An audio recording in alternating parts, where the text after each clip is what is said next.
l'STL, tout bref, c'est une librairie qui est dans la librairie standard de C++.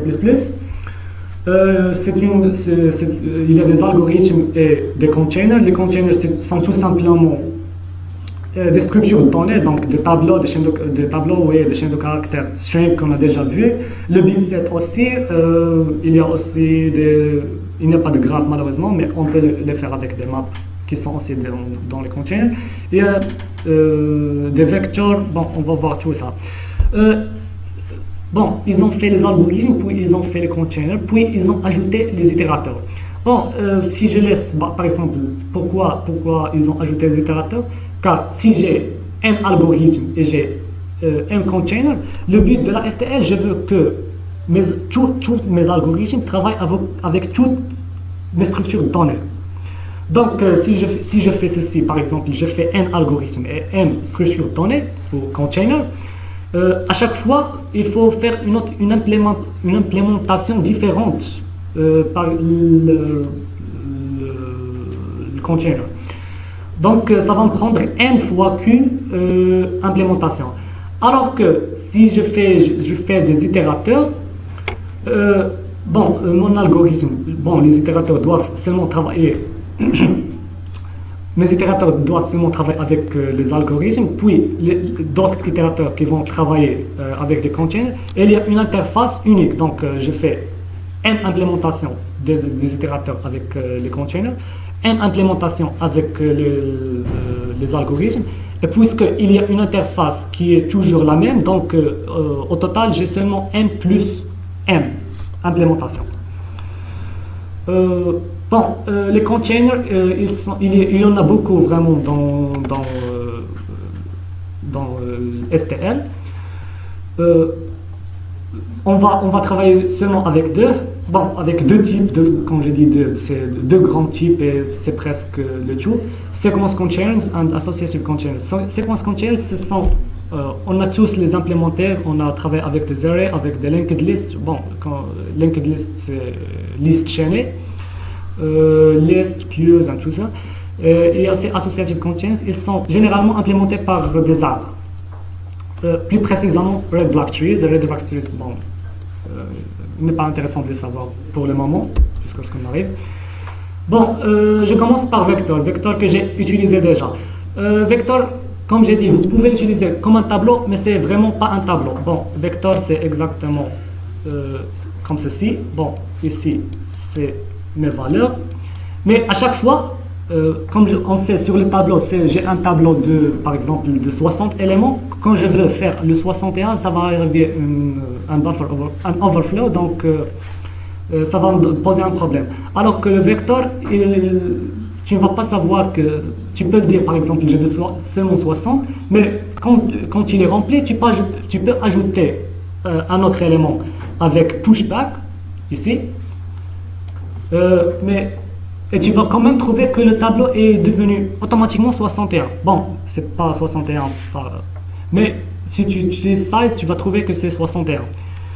Bon, pour la déclaration, bon, donc à la fin, ce qu'il faut savoir, c'est que le vecteur grandit dans ce sens-là. Voilà une déclaration. Donc, je dis vector int. Le nom du tableau, je le nomme V1 avec 10 éléments. Une deuxième déclaration, je précise ici int, donc puisqu'il s'agit de STL, donc il y a une classe vector, donc il faut, comme j'ai dit avant, il faut bien préciser que je travaille avec du type entier, donc je déclare ici entier. Une deuxième fois, cette fois-ci, je veux travailler avec string. Ici, qu'on voit la force de la STL, de la template exactement, puisque les templates à chaque fois travaillent un type différent, il faut juste une seule implémentation du classe vector, puis préciser le type, et voilà. Ici, je travaille avec des entiers, cette fois-ci, je travaille avec les chaînes de caractères. Bon, cette fois-ci, j'ai dit, je lui ai nommé V2, je n'ai pas donné de size, puisqu'il incrémente automatiquement. Encore une fois, j'ai fait un entier 3, cette fois-ci, j'ai pris V1, je lui ai copié à V3, donc j'ai créé V3 en se basant sur V1, donc toutes les valeurs de V1 sont dans V3. V4, c'est une autre implémentation. Cette fois-ci, je veux 300 éléments. Mais tous avec des moins 1. Bon, c'est souvent qu'on travaille avec des moins 1, par exemple, quand on fait une recherche ou quelque chose, si je trouve moins 1, je sais que je n'ai jamais visité cette case-là. Bon, il y a 300 éléments dans le V4, tous avec des moins 1. Puis ici, j'ai fait un vecteur, deux vecteurs. Bon, remarquez bien que j'ai laissé ici un espace, car sinon, un problème va survenir, car on sait tous qu'on fait search plus grand. Donc, ça va être un problème. Donc, il faut toujours ajouter un espace. Bon, ici c'est un operator overloading, mais ça ne nous intéresse pas. Donc, il s'agit bien d'une matrice ou une matrice, puisque c'est un vecteur, comme ceci, mais à chaque élément est un vecteur lui-même. Donc, ça devient une matrice qui peut s'agrandir ici, et chaque élément peut s'agrandir dans ce sens-là. Comme j'ai dit, un vecteur peut être utilisé comme un tableau, donc voilà ce que j'ai fait. J'ai fait V1 de 0, donc j'ai parti directement à la première case et je lui ai affecté la valeur 5. V2.pushback hello, donc puisque V2 est un tableau de chaîne de caractères, donc je peux faire entrer une valeur hello. Puis j'ai fait un affichage, bon, j'ai fait A0. Il y a une différence entre ces deux-là. Ici, quand je fais, par exemple, quand je fais l'affichage, si je demande par exemple, si le tableau a 30 éléments, mais moi je dis V1 de 32. Ce qui va arriver, c'est que le programme va cracher. Alors que cette fois-ci, en utilisant at, ça ne va pas cracher, mais quelque chose qu'on n'a pas encore étudié, c'est les exceptions. Il va envoyer une exception, c'est-à-dire cette valeur K. Par exemple, je dis ici at 32. Il va donner une exception que, par exemple, 32 n'existe pas. Alors que celle-ci, donc ici, il faut vraiment être prudent, il faut être prudent avec le compteur pour ne pas dépasser le dernier élément. En petit, cette méthode est vraiment intéressante car à chaque fois qu'on veut, par exemple, qu'on a fait entrer des valeurs dans notre vecteur, on veut le vider. En petit, c'est pour le vider. V2.size retourne toujours comme en string, chaîne de caractères, ça fait retourner les éléments ou la taille du tableau. J'ai fait clear c'est pour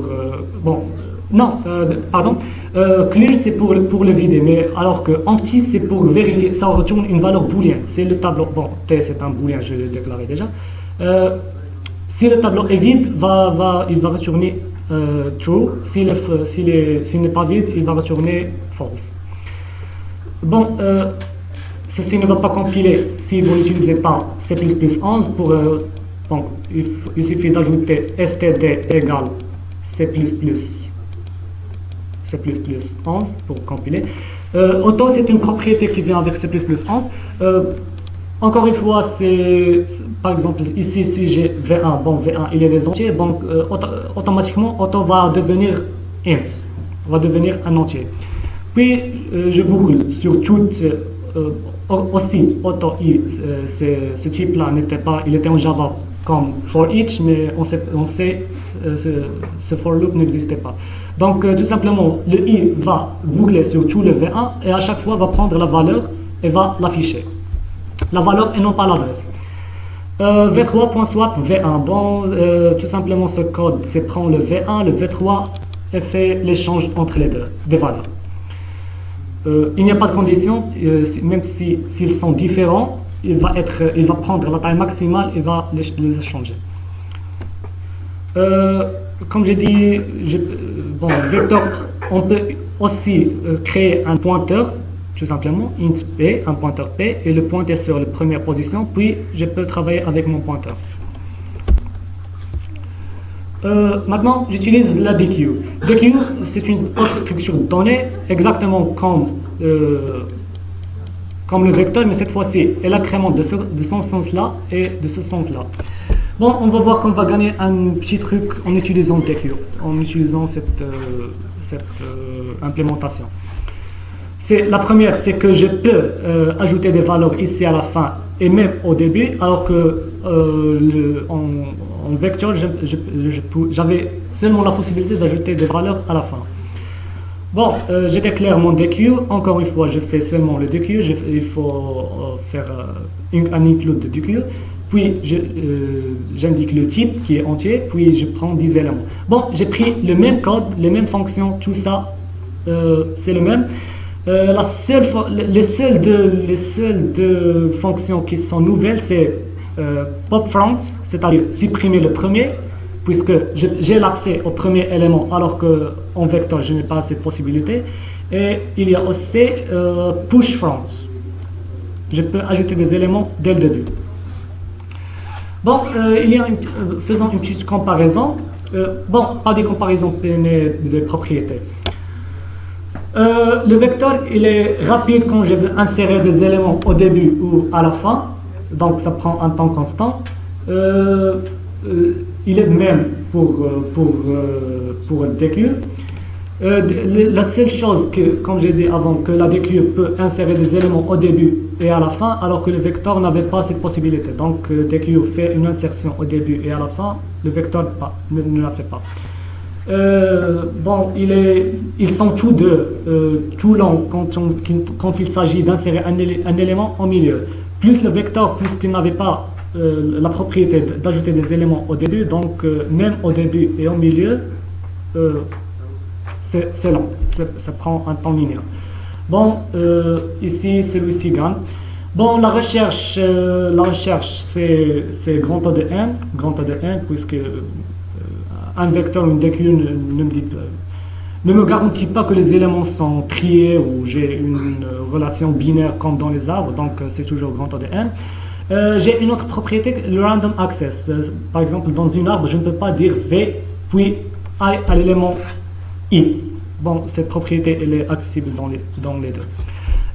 Pour la mémoire, vecteur est un peu mieux, car dans la mémoire, il faut que dans l'implémentation de DQ, je fais une autre variable pour dire le premier et le dernier.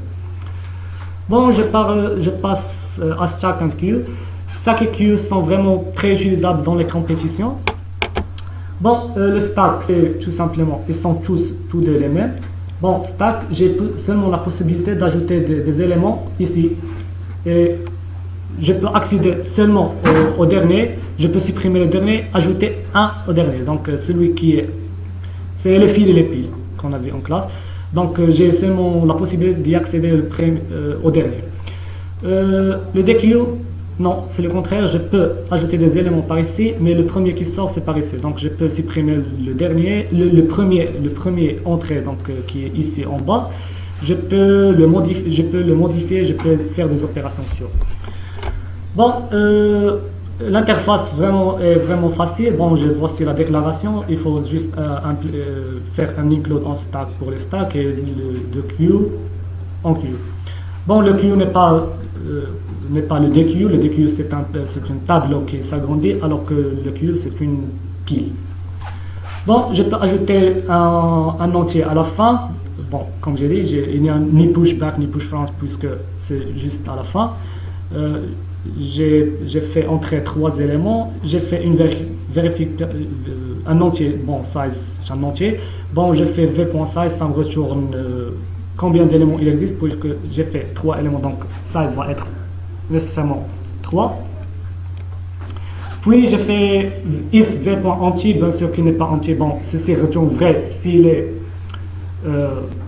vide, sinon il est fausse. Bon, s'il est vide, il va afficher ce message, sinon il va nous rendre le premier élément qui est au top. Bon, de même pour la queue. Maintenant, je passe à une structure donnée, c'est la liste, une autre structure qui est dans les sequence containers aussi. Une liste, c'est tout simplement bon, on sait déjà les listes chaînées, c'est-à-dire que chaque élément pointe sur le suivant. La liste, c'est exactement la même chose avec un autre pointeur qui pointe sur l'avant. Bon, ce que je gagne, c'est que je peux aller dans les deux sens. Bon, la forward list, c'est la liste chaînée qu'on connaissait déjà. Bon, pour créer une liste chez bon, tout simplement tu fais MyList, tu peux faire comme ça. Bon, cette création est encore valable pour Vector and the queue, mais pas pour le stack et le queue. Bon, j'ai créé la première, la deuxième, il faut toujours spécifier le type. Je fais un pushback, un push front. Au début, bon, pushback c'est à la fin, c'est-à-dire faire à la fin, puis un autre au début, car tout simplement j'avais juste changé de pointeur où elle pointe. Puis, je fais un check si le MyList est empty, donc c'est-à-dire s'il est vide, ça va être vrai, autrement ça va être faux. Bon, c'est ça le point fort de l'ASTL, c'est que toujours je fais, par exemple, c'est la même implémentation pushback, c'est la même implémentation de empty, la même implémentation de size, donc sur toutes les structures de données, vous pouvez les essayer, et c'est ça le gain de l'ASTL. Associative Containers. Bon, on a terminé avec Sequence Containers, on passe aux Associative Containers qui sont implémentés en utilisant des arbres. Puisque, bon, il y a une propriété très importante pour Associative Containers qu'ils sont toujours triés, les éléments sont toujours triés. Ceci est fait grâce à, bon, comme j'ai mentionné avant, il y a Red Black Tree. Bon, Red Black Tree, c'est tout simplement un arbre binaire. Bon, avec 4 propriétés. La première propriété, c'est que chaque nœud dans l'arbre est soit noir, soit blanc. Bon, une couleur, soit noir, soit blanc. Soit noir, soit rouge. Le nœud, la racine est toujours noire. On ne peut pas y avoir deux nœuds, bon, père-fils. Pas de même couleur, mais tous les deux rouges. Bon, on peut tous les deux noirs, mais surtout pas tous les deux rouges. Et la dernière propriété, c'est que quand je pars vers, par exemple, du racine jusqu'à dernier élément, jusqu'à dernier papier, feuille, je passe par un nombre. Par exemple, si je passais par n nœuds noirs, c'est exactement la même chose pour tous les fils. Par exemple, quels que soient les deux feuilles que tu prends, tu vas remarquer que tu passes toujours de la racine vers ce feuille-là, en passant avec un même nombre de nœuds noirs. Bon, ça ne peut pas être évident. Bon, je prends ceci noir, je prends un autre noir, par exemple, puis des feuilles ici, donc noir. Je peux prendre ici noir, rouge, puis je prends, bon, on prend ici rouge, puis noir, bon, rouge, puis ici ça va donner par exemple, ceci c'est mon feuille, les lignes sont des feuilles. Bon, même si je passe par exemple ici noir, rouge, puis je prends des feuilles, ou noir, noir, je peux prendre rouge, rouge, on a évidemment que l'arbre ne peut pas être équilibré, mais si on remarque, ici c'est la fin. Bon, j'ai passé par noir, noir, donc j'ai arrivé au feuille. J'ai passé par noir, noir, rouge, mais seulement par 2 fois par le noir. Donc, même si j'ai passé par 3, j'ai traversé 3 nœuds, la propriété reste toujours vraie, c'est toujours 2 noirs. Ici c'est pareil. Donc, cette propriété me donne la possibilité que mon arbre reste toujours trié. Les éléments sont toujours triés. Quand je parle de tri, c'est le tri dans le sens des arbres, c'est-à-dire celui qui est en nom plus grand que celui à la gauche, bon, ma gauche, bon, plus grand que celui à la gauche, et plus petit que celui de la droite. Bon, je prends 2 exemples. La première structure, c'est la 7, et on va voir le multi-7, c'est la même chose. Bon, la 7, voilà. 7, il faut juste inclure le 7. Puis faire 3 éléments, 4, 5, 7 par exemple, pour initialiser. Sinon, tu peux juste faire le point virgule, faire à peine. Bon, j'insère un 3, j'insère un 2, puis je fais un itérateur. Bon, les itérateurs, comme déjà fait avec les strings, il suffit de dire le type, puis 2 points. Ils étaient strings, donc j'ai fait 2 points itérateurs. Cette fois-ci, il s'agit d'un 7, donc je dis 7 int 2 fois itérateur. Et donc, puis je fais une fonction, voilà, une méthode find. Cette find me cherche dans le set 4. Puisque comme j'ai dit, trier au sens des arbres, c'est-à-dire, bon, puisqu'il est trié au sens des arbres, donc pour trouver cette valeur-là, il va prendre une complexité dans un temps log de n. Log 2, donc, bon, quand je dis log de n, je parle automatiquement dans log 2 de n. Bon, je parle de pair. Pair, c'est tout simplement, bon, quand je dis pair, ça se déclare de la manière suivante. Bon, un type ici, bon, un autre type ici, pas la peine qu'ils soient les mêmes. Bon, c'est vraiment très intéressant. Bon, je peux prendre par exemple un entier avec une chaîne de caractères, un entier avec un double avec un long. Bon, tu peux prendre ce que tu veux. Dans ce cas-là, j'ai pris un itérateur de type set et un booléen. Bon, on va voir pourquoi. Puis j'ai nommé ce pair-là P. J'ai déclaré un P de type, la première variable c'est, bon, pour accéder à celle-ci, bon, je fais seulement P.first, P.second pour accéder à la seconde. Bon, l'affichage, j'affiche le P, bon, j'affiche le premier, .first, comme déjà mentionné. Bon, j'ai pris find, bon, j'ai pris, ceci revient un itérateur, bon, ça retourne un itérateur sur le i, j'ai créé un P, bon, j'ai dit P égale mySet.insert. Pourquoi mySet.insert retourne un pair? Comme on sait tous, dans les arbres binaires, il ne peut pas y avoir de duplication. S'il y a une duplication, c'est un problème. Donc, ce qui s'est arrivé, c'est que si 57 existe déjà, ça va être inséré, puis il va retourner que c'est vrai. Bon, le premier variable, donc puisque c'est un pair, il va retourner deux variables. Celui-ci va être où elle pointe, donc son adresse. L'itérateur, c'est un pointeur plus ou moins. Et la seconde, elle va retourner vrai, donc l'insertion a été faite. Sinon, si bool est faux, bool c'est booléen. S'il est faux, par exemple, si la seconde est faux, ça veut dire que 57 existe déjà. Et mon itérateur va prendre l'adresse de 57 qui existe déjà dans le set. Bon, c'est pour ça comme je dis. Donc, puis j'affiche le premier, donc puisque p.first va me donner l'itérateur, puis avec l'étoile, j'affiche la valeur qui est bien sûr 57. Bon, ici, cette array est vraiment très intéressante car à la fois, je peux la donner 4, si je donne une valeur, va chercher la valeur puis va la supprimer. Si je le passe i un itérateur, donc ici c'est un entier, ici c'est un itérateur, donc si je la donne l'adresse, ça va faire encore la même chose, il va supprimer cette fois-ci, puisque l'itérateur i pointe sur 4, bon je n'ai pas changé, donc il va supprimer encore une fois 4. S'il existe, il va supprimer, s'il n'existe pas, il n'a rien à supprimer, mais le programme marche.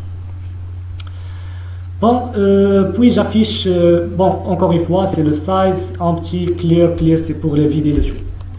Bon, pour le multiset, c'est exactement la même chose que set.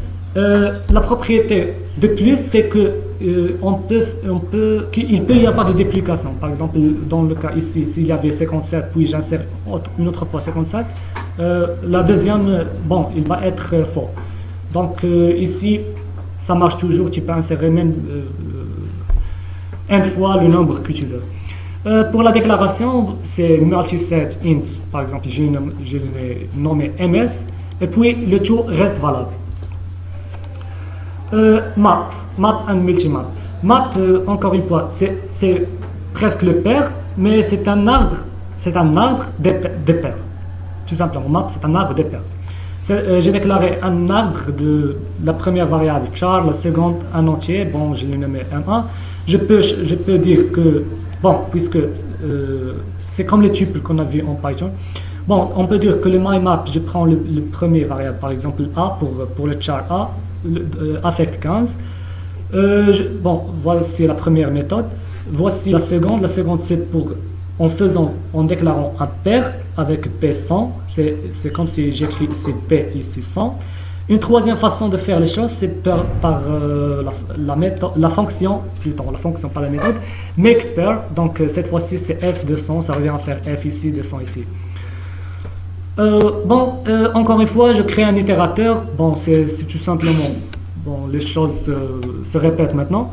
Euh, Parler de la structure donnée, puis faire des points, puis parler de l'itérateur, le nommer, puis, bon, cette fois-ci, il y a un MyMap.begin. Begin, c'est-à-dire le premier élément de la MyMap. Bon, il ne faut vraiment pas savoir comment ces maps et tout ça sont implémentés, car c'est ça le but de la programmation orientée-objet, de ne pas savoir comment les choses sont implémentées. Donc, si tu veux le premier, tu vas seulement dire .begin. Mais je vous le dis, map c'est un arbre c'est un arbre red block tree, donc bon, vous avez des propriétés. Pour insérer, bon, tu peux lui donner l'itérateur, bon, pas des entiers, parce que quand je donne les entiers, je travaille avec des tableaux, mais je veux insérer dans une adresse précise, donc il faut passer un itérateur. Je passe un itérateur, puis je fais pair, tu peux faire le make pair, mais ceci n'est pas valable. Bon, puisque c'est un itérateur, je peux chercher l'adresse, par exemple, d'un caractère P. Tu peux chercher, bon, j'ai cherché ici le P, donc le P c'était le second, donc il va me donner la deuxième adresse. Puis je fais un affichage. Je fais un itérateur encore une fois, je commence dès le début jusqu'à la fin et à chaque fois j'incrémente mon itérateur. Bon, à chaque fois je fais I till first, donc j'affiche par exemple ici, il va afficher le A, puis le B, puis le F. Il fait 2 points, puis la valeur de la seconde. Remarquez que j'ai fait l'étoile parce que puisque ceci est une adresse, donc je fais le star. Cette fois-ci, il était un pointeur, donc j'ai fait le signe moins plus grand. Puis le size entier, ça se répète. Le multimap, encore une fois, c'est le map avec les duplications. La complexité, bon, la complexité, puisqu'il s'agit des arbres, bon, la complexité de la recherche, de l'insertion, c'est log 2 de n. Mais ce que je perds, c'est que, bon, comme on sait tous, quand il s'agit d'un tableau, il est plus facile de le traverser. Même si en grand temps de n, multimap, set et tout ça, c'est aussi grand temps de n dans un temps linéaire. Mais un tableau, c'est puisqu'il est dans la RAM, ce sont continus, donc le passage, donc ils sont tous chargés dans la cache memory en une seule fois. Donc le passage est très rapide puisque je travaille dans la cache memory. Alors que dans les arbres, à chaque fois, il va apporter l'adresse, la charger dans la cache memory.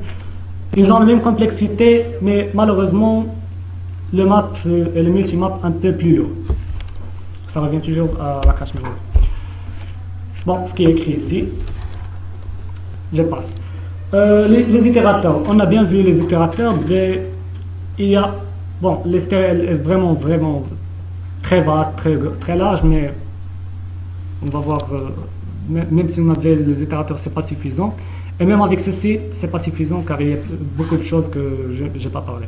Bon, je prends premièrement, je crée des vecteurs, bon, pas avec la manière qu'on a fait déjà, bon, c'est une autre manière. On a vu avec le set et tout ça.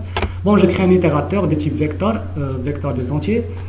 Je recherche, voici une fonction find, c'est pour retrouver mon 19. Je commence dès le début, je donne un itérateur qui commence dès le début et s'arrête à la fin. Bon, mon IT donc, pointe dans le V2 sur 19, pointe sur ceci. Je fais un insert iterator pour faire, insert iterator. Je dis de type vecteur entier, puis, bon, ce code-là doit être aussi, bon. Je crée un itérateur de type insert iterator, je lui dis travaille avec le 2, puis il faut en second paramètre lui passer le it, bon, l'itérateur que j'ai déjà créé en pointant sur 19. Voilà mon insert iterator. Tout simplement, je vais faire une copie, c'est-à-dire de v1.begin, puis le second paramètre v1.1, puis je lui passe le insert iterator. À quoi sert le insert iterator? De son nom, il fait insérer plusieurs valeurs. Donc, on va remarquer, bon, j'ai fait tout ça, bon, puisque le insert iterator pointe sur le v2 sur l'adresse IT. Donc, il va insérer tous les éléments V1 de begin jusqu'à V1 de end dans cette case-là, IT. Et c'est bien le résultat. C'était le 32, 4, 1, 15 ont resté les mêmes. Puisque j'ai pointé sur le 19, bon, le 19 va devenir ici, le reste ici, bon, voilà. Puis, tout ceci est bien inséré ici. Dernière chose sur les itérateurs, c'est reverse iterators. Bon, je vais mentionner ceci car vraiment on l'utilise beaucoup, car quand je crée, par exemple, si je travaille avec un vecteur de ce type-là, le begin c'est le premier, il n'y a pas de problème. Mais le end, quand je dis v.end, il ne travaille pas sur le dernier, mais après le dernier, c'est-à-dire quelque chose qui n'existe pas. Bon, pourquoi? Parce que toutes les fonctions travaillent comme en Python, travaillent ici en accolade fermante, ici ouvrante. Donc, il travaille depuis le début, par exemple, si je donnais 1, il va commencer de 1, si je dis 0, il va commencer de 0, si je dis ici 15, il va s'arrêter à 14. Donc c'est pour ça que le end précise ici. Alors, le reverse iterators fait le contraire. Il commence d'ici, mais la fin, ça va être ici. Par exemple, si je dis un sort ou quelque chose, bon, il va commencer jusqu'au début, jusqu'à la fin, du début jusqu'à la fin. Donc, pour faire un itérateur reverse, voilà, reverse iterator, bon, c'est la même chose qu'on avait déjà. RI, puis on fait un sample for, puis vector I1, I2, puis je fais une find, on a vu tout ceci. Ce qu'on n'a pas vraiment vu, c'est cette advance et cette distance. Bon, ces deux fonctions-là prennent tous deux, bon, la distance prend deux itérateurs, donc ça me donne la distance. Bon, il travaille pour les vecteurs, pour les maps et tout. C'est une fonction de l'STL, donc travaille sur tout. I1 et I2, bon, j'ai I1 qui pointe sur 36, I2 pointe sur 175, donc la différence entre les deux, c'est 3. Comme j'ai dit, distance travaille avec toutes les structures données. Advance, si je le donne I1, bon, je dis 3, donc j'avance le I1 qui pointe sur 36 par 3, ça pointe ici. Donc il pointait sur 36, maintenant il pointe sur 175. Donc si j'affiche, il va m'afficher 175. Les algorithmes, c'est grand. Bon, les algorithmes, on ne peut pas faire autrement, oui, mais il faut vraiment voir ceci. Bon, j'ai créé tout simplement deux vecteurs de type entier. J'ai créé un itérateur, mais vraiment ça commence à devenir facile, car dès que tu comprennes le principe, par exemple j'ai compris comment les itérateurs travaillent, même si je te donne une autre version, même si tu crées ta propre structure, ta propre algorithme, ça reste le même. Bon, count tout simplement commence d'un itérateur, bon, dans ce cas c'est le début jusqu'à la fin, et compte combien de fois occure 65. Dans ce cas, c'est seulement une fois, donc ça va retourner 1. Bon, ce qui est intéressant, c'est les lambda, les expressions lambda. Bon, c'est pas bon, ça peut paraître difficile, mais n'est pas vraiment. Bon, tout simplement, j'ai dit count if. Bon, si c'est count, c'est le simple. Ici, c'est le mode généralisé. Le mode généralisé, c'est quand j'utilise, au lieu d'utiliser une valeur constante, j'utilise une fonction. Bon, lambda, c'est une fonction. Bon, encore, je commence du début jusqu'à la fin. Bon, je vais expliquer ici. Le lambda, toujours, il y a ces deux accolades ici. Puis, je dis le type. Puis, je fais retourner une valeur. Le lambda toujours retourne une valeur booléenne, c'est-à-dire si m inférieur à 10, donc c'est vrai, sinon il va retourner faux. D'où vient le m? C'est ici, mais le plus important, comment la fonction sait-elle que la valeur de m? Bon, la valeur de n vient d'ici. Par exemple, quand je suis, je travaille avec v, donc je suis ici. À la première fois, c'est 18. Donc c'est m passé à cette fonction-là, donc c'est 18, puis c'est 33, 36, 45, 22, à chaque fois, c'est la valeur. Count, donc c'est la première fois, j'ai compté seulement combien de fois il y a 65 dans le tableau. Cette fois-ci, il va voir, bon, ça me donne une dynamicité, c'est qu'à chaque fois, il va compter les nombres qui sont inférieurs à 10. Bon, c'est tout ça, c'est tout simple, c'est ça les expressions lambda en général. Bon, j'ai ici un itérateur que j'ai déjà créé. Je dis, je veux l'élément maximum, max element. Max element, donc v1.begin plus 2 jusqu'à, bon, il prend toujours deux itérateurs, donc j'ai pris l'itérateur, mais cette fois-ci pas le débit, j'ai pris le débit plus 2, donc j'ai ignoré les deux premières, et de même j'ai ignoré les deux dernières. Ça va me retourner le maximum. Cette fois-ci, bon, voici comme j'ai dit, il y a count et countf. Countf, c'était le mode généralisé. Cette fois-ci, le mode généralisé est lui-même max elements. Il n'y a rien d'ajouté. Cette fois-ci, puisque je vais faire des comparaisons, puisque je parle de max elements, il faut passer deux entiers. Puisque je travaille avec des entiers, bon, je vais passer deux entiers. Donc, je fais une expression lambda, encore les accolades, puis je compare. Cette fois-ci, je compare le reste par rapport à 10. Je divise par 10, je prends le reste. Donc, si le reste est... Donc, j'ai défini ma propre comparaison. Je ne compare pas tout le nombre. Par exemple, ça peut être 17 avec, je ne sais pas, 2. Donc, bon, avec 9. Donc, 9, c'est plus grand que 17. Min element, c'est encore, c'est la même chose. Bon, c'est la même chose. Cette fois-ci, ça retient le minimum. Find, bon, je commence dès le début plus 3 jusqu'au début plus 8. Donc, j'ai pris une tranche, j'ai négligé les 3, puis j'ai pris 8 éléments. Je cherche 55. Ceci va retourner un itérateur.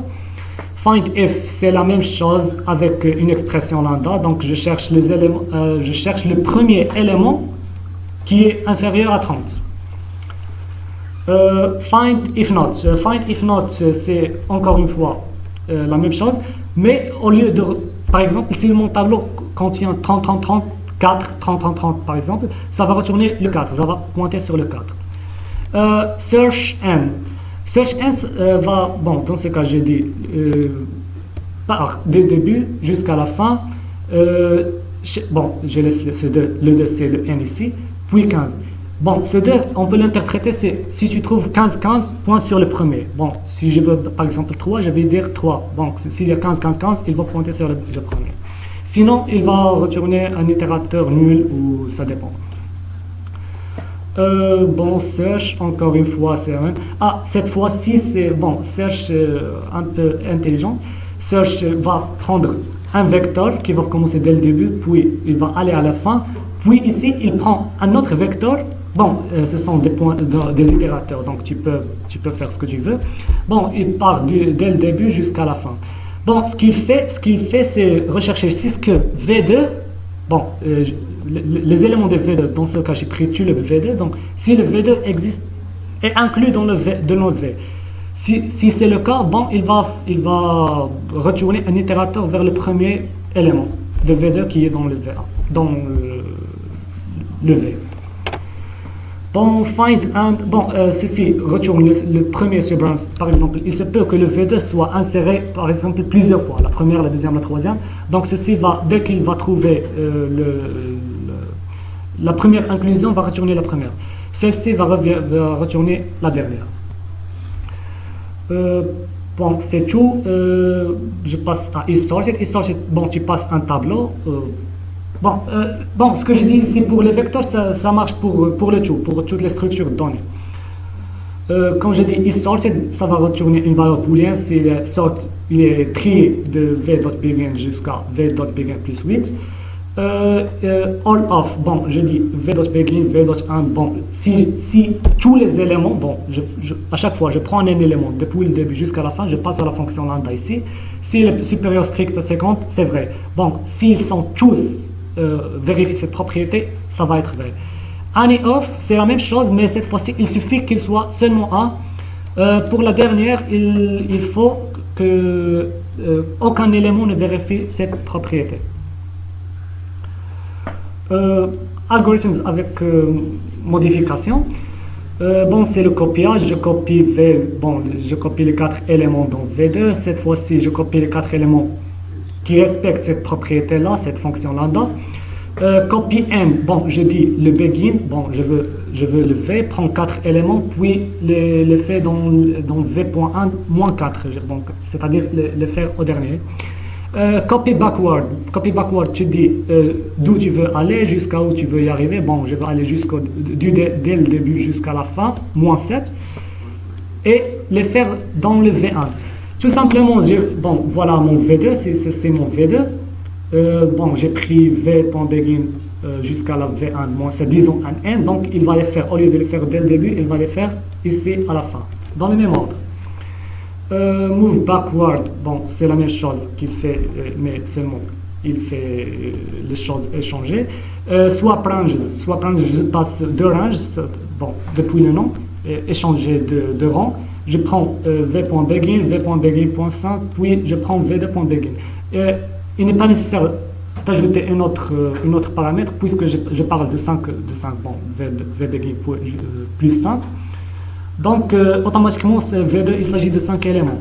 Ce qu'il fait, c'est qu'il va prendre les 5 éléments. Ici, il commence le V begin jusqu'à V begin plus 5. Donc, les 5 éléments, il va les changer avec le V2 begin jusqu'à le 5e élément, puis il va changer les deux rangs.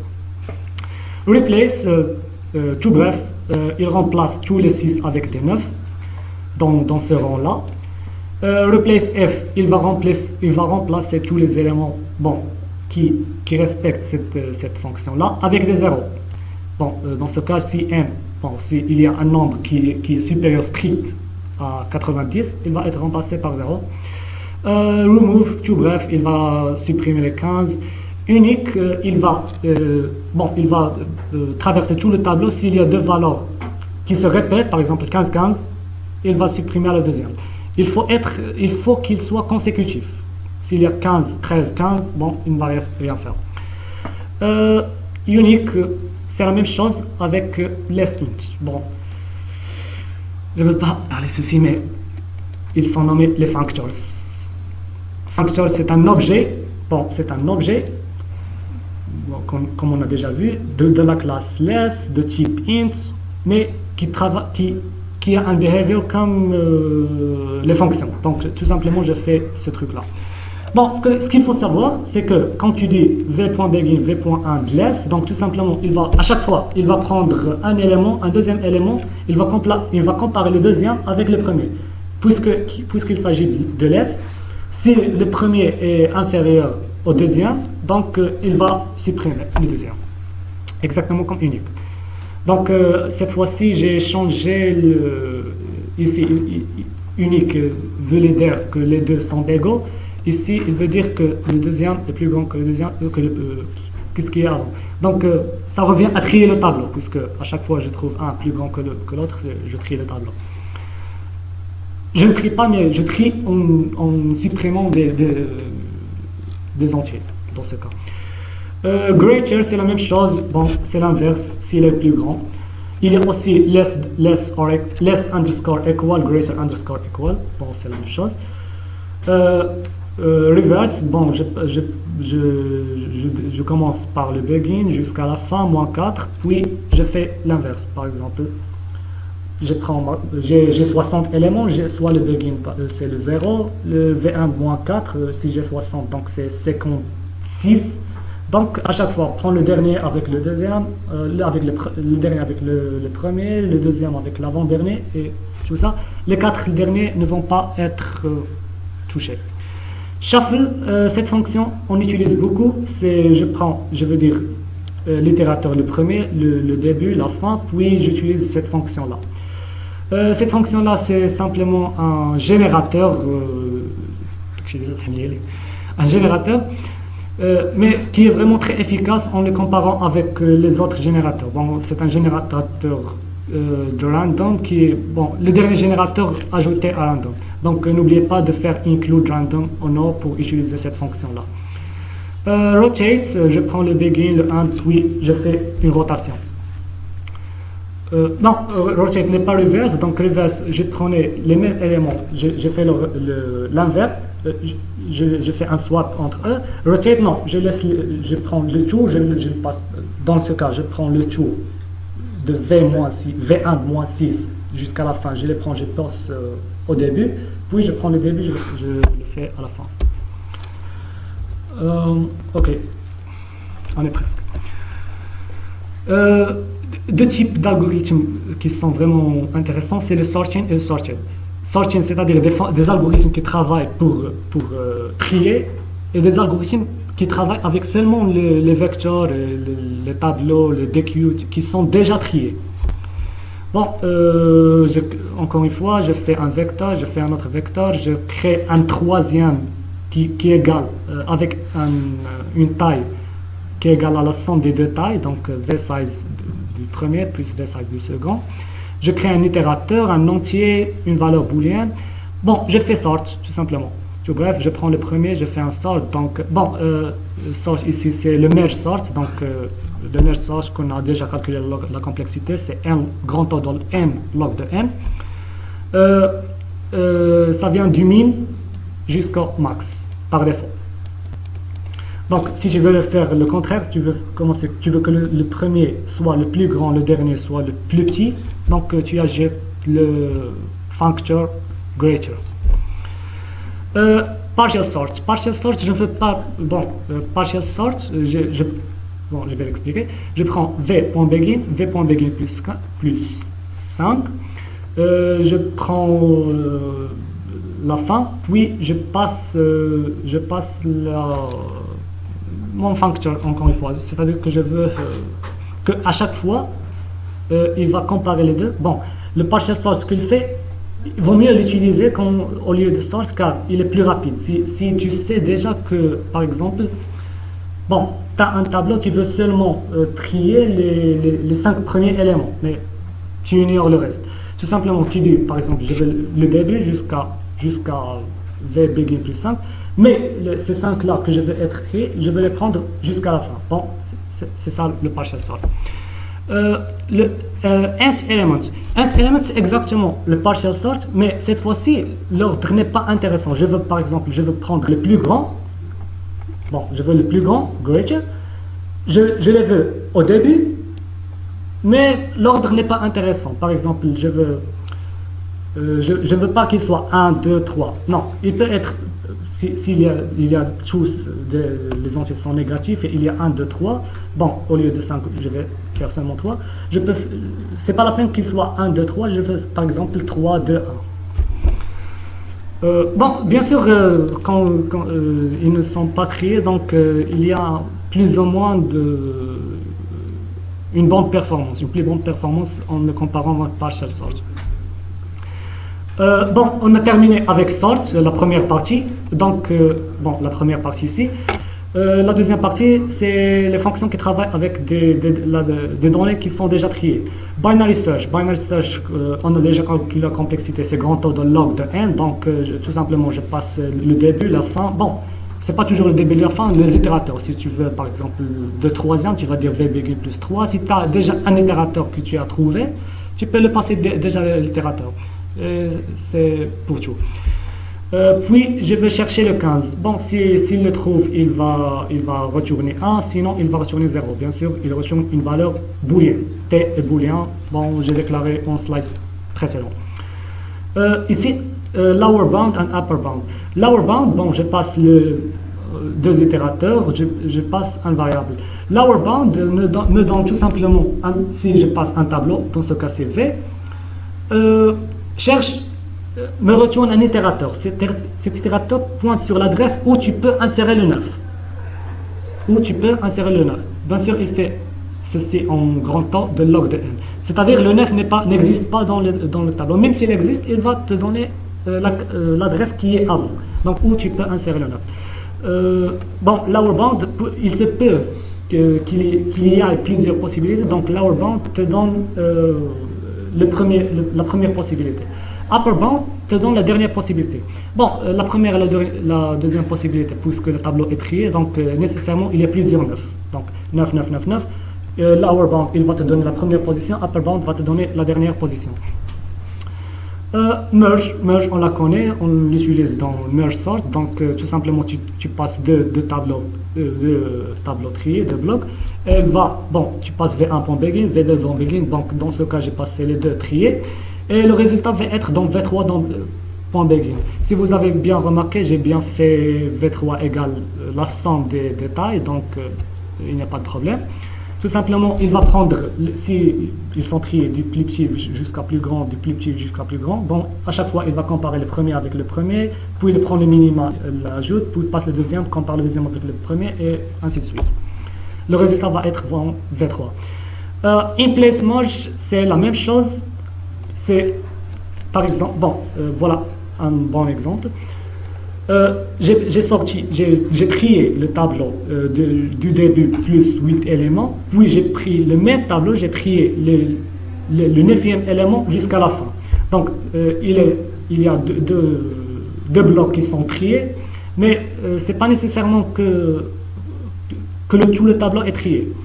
Donc, ce que je fais, je passe V.begin, V.begin plus 8 jusqu'à la fin. Donc, à chaque fois, il va faire la même opération du merge, mais dans le même tableau. Ici, il a fait la sortie a été dans V3, donc cette fois-ci, elle va être dans le même tableau qu'il y avait. Accumulate, tout simplement fait la somme. J'ai passé ici 10, donc il a fait 10 plus V0 plus 1 jusqu'à la fin. Je peux changer au lieu de faire la somme, je peux faire le produit en utilisant tout simplement multiply, c'est un autre facteur, donc c'est la même chose, il fait 10 fois. Voilà. Puis, il y a inner product. Inner product, c'est tu donnes le début, bon, le premier itérateur, le deuxième itérateur, bon, je ne vais pas dire plus le début, bon, le premier itérateur, le deuxième itérateur, tu passes, troisième itérateur, bon, je travaille toujours avec le même tableau. Dans ce cas, j'ai passé une initialisation, c'est la même ici, j'ai fait 10. Donc, j'ai passé une initialisation, puis j'ai dit plus multiplies. Ce qu'il fait, c'est qu'il va faire les plus en dehors, puis les multiplications entre les éléments. Voilà un exemple. Je fais V0 fois V4. Pourquoi V0 fois V4? Parce qu'il va prendre le premier élément ici avec le premier élément de la seconde partie. Donc, il va commencer de V3 plus 1, donc c'est V4. Puis, il va prendre V1 fois V5, fois V2 fois V6, donc jusqu'à ce qui arrive à 3. Puis, il va faire la somme. Je peux changer tout ça, je peux échanger les plus avec les moins en échangeant là.